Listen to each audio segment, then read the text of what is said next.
our English word comes from a medieval Italian word which meant like the immenseness, the beauty. When we put our Lord under the species of the consecrated host in the monstrance for benediction and for adoration, we do so in something that's suitably beautiful so that we remember this is the God who created us. Well, that's what the Church in the Roman Latin Rite requires of priests. So that's a church rule.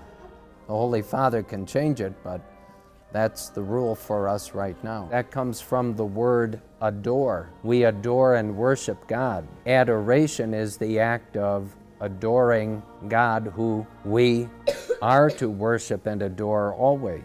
I think I knew I wanted to be a priest when I was in 3rd grade. Don't ever think God won't let you know what He wants you to do at a young age. My favorite color is kind of a light brown. It's what they call a pectoral cross. Every bishop wears one. Pope Benedict XVI gave me this when I went to make a report about our Diocese of Bismarck last March. The bishops always wear a cross, and it reminds them that they are to be the examples for everybody else of what it is to follow Christ. St. Francis de Sales. He was a very good bishop and a very good teacher, and he wrote some very nice, practical, spiritual advice letters to people who would ask him about how they can be better people and how they can get to heaven. Yes, I do. It was the sign of the cross.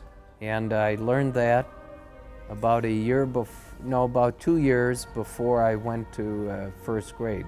You'd have to look this one up too. I'll tell you its Latin name. It's called the Anima Christi, the soul of Christ. It was written by St. Ignatius Loyola. I was at first speechless. I was a little worried that I wouldn't measure up. It's a big job. Can't do it without God's help though. But as I said at Mass, if you pray and ask for God's help, He always gives it.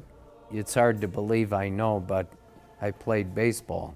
That's my favorite sport. Is anyone in here a Green Bay Packers fan? That's too bad.